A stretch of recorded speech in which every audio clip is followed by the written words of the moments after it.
pick in right here. Hi, welcome to Integrative Preparedness. I'm Steve Smith. Today I want to talk a little bit about food and gardening and such, and I want to talk about really a superfood for SHTF. Some people have asked me, and I'm probably going to try to talk faster than I usually do because I've written a list down here that I need to read. A lot of people have asked me because I've made some mention of gardening and things in a previous video. So they asked me, what do you have in your garden? Okay, well, it's been raining here, and I've got a lot of construction going on out and back, and so it's really not conducive to me taking you out and walking around. But so I wrote down what we grow here, and realize I don't live out in the country here. Our house is not in the country, and we have a nice large suburban lot, but we use not all of the backyard, certainly. We put in terraced garden plots and such, and I usually use raised beds and things. Anyway, and I'm not going to get into a whole lot of detail here, but people were interested in what we grow, because when they're getting started, they ask, well, I don't know what I can do in my backyard. How much would it even be worth me trying? So I want to let you know what we have. And this will, hopefully give you an idea of how easy it is to start. So first off, let's start with herbs, and I've talked about herbs before. They are the easiest things to grow. They are the micronutrients in herbs is amazing, and it would take me forever to explain it all. So Google's your friend. Google up all of these different herbs and find out how great they are for you, because in a grid down situation, rice and beans are great, but they're limited in a lot of the nutrients and micronutrients that really make us go the way that we need to go.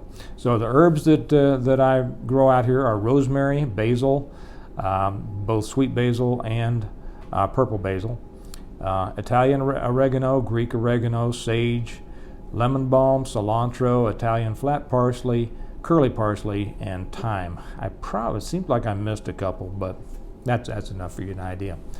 We do fruit trees. I have, let's see, how many apple trees? 4 apple trees and 5 peach trees and a cherry tree. Now, when you get apple trees and peach trees, you want to get 2 of them because they need that to really cross-pollinate. And any box store that you go to, you buy these trees. And you can go to a nursery and maybe get a little bit better quality, but the box stores, deal with the growers that put out good product, and it'll say right on the tag what other kind of tree you should get to help it cross-pollinate. Now, will really increase your yield off your trees.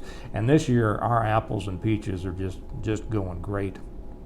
Down to the vegetables: tomatoes, peppers, zucchini, cucumber, eggplant, carrots, broccoli, cauliflower, Brussels sprouts, red cabbage, romaine lettuce, butter crunch lettuce, onions, and celery. So there's a lot there, and you'd be surprised how much you can get in a small area that really will put out a lot. Now we get into the more interesting things, and that's the berries, and actually grapes. We have grapevines, and that's not. I don't even know if that's a berry or not. I don't know. It's a grape. Everybody knows what a grape is, right? And sunflowers. We have sunflowers, and of course the uses for sunflowers, the seeds, and other things. Blackberries, elderberries, and strawberries. So those are our main berries. The medicinal properties of elderberries is especially important, and maybe I'll do a whole thing on that sometime, but not right now. You can. Matter of fact, I have an interesting story to tell about that I'll do sometime. But just again, Google it, and you'll realize how important those are. Now, if there is something that I think is a SHTF superfood, it's mulberries. I think I might have mentioned this the other day in one of the videos. I don't know, but we have a couple of mulberry trees that I allow to produce. Usually I cut them down. I've got probably 8 mulberry trees out here, and I grow them essentially to chip them to use for wood chips for the garden beds, and they grow like weeds. But I'll keep a couple. If you keep cutting them back, they won't produce fruit or berries. It takes them either 2 or 3 years after being drastically pruned to produce again. So anyway, I have a couple that do produce. We have been going out for the last, I don't know, couple of weeks, almost every day, and me and the kids, and picking mulberries. You go out, you wouldn't believe how many berries are on a mulberry tree. You go out there and you will fill up a bowl before you know it. You'd need a picking team to be out there and get every one off the tree that you could. You don't have time to get them all.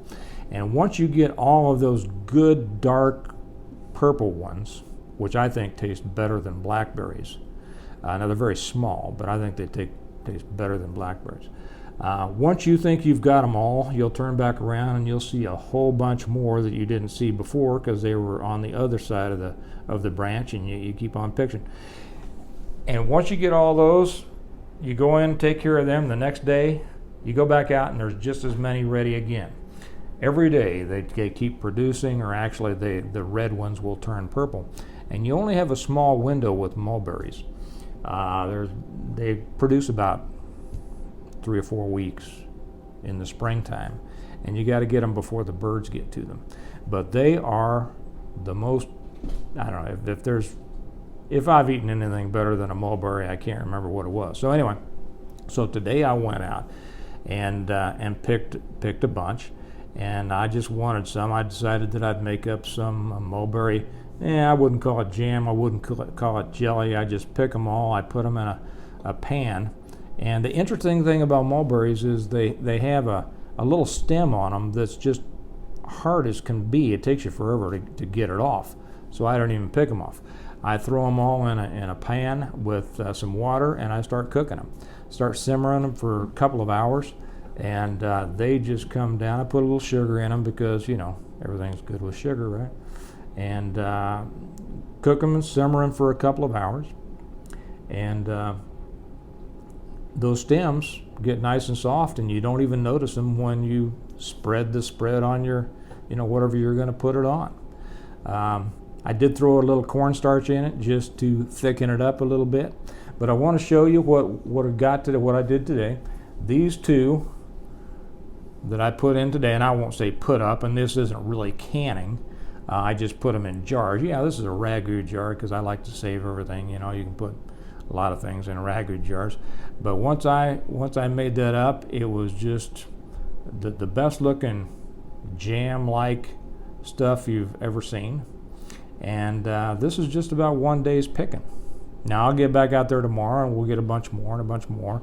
And I didn't really can these because I'll just put them in the refrigerator and they won't last long enough to need to be canned. Next year, if we get more people picking with us, maybe I'll have enough to can, but right now we just enjoy them as we go along, and they'll last a long time in the refrigerator. So look up mulberries. The vitamin C content and vitamin K is, off the charts.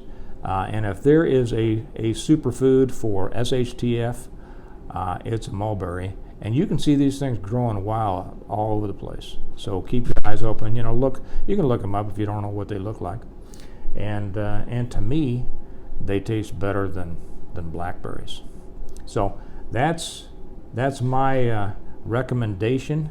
If you're lucky enough to have a mulberry tree, don't cut that thing down. Let it grow and let it produce for you, and you will like it. And I couldn't wait long enough. I couldn't wait till tomorrow morning to put them on my pancakes. So I went ahead and made some biscuits because if you're like me, there is no time that's not the right time for biscuits. So here's how, I'll tell you a little bit how this looks.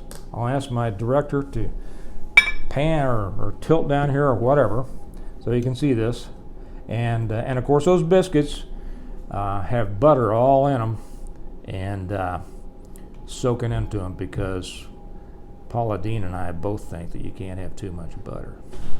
So you plop this on,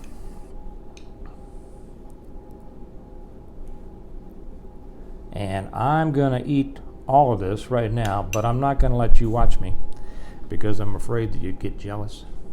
And also, I'm going to get a bunch of that on my mustache, which, although it's going to taste really good when I go back and get it, you know, it'll look stupid on a video.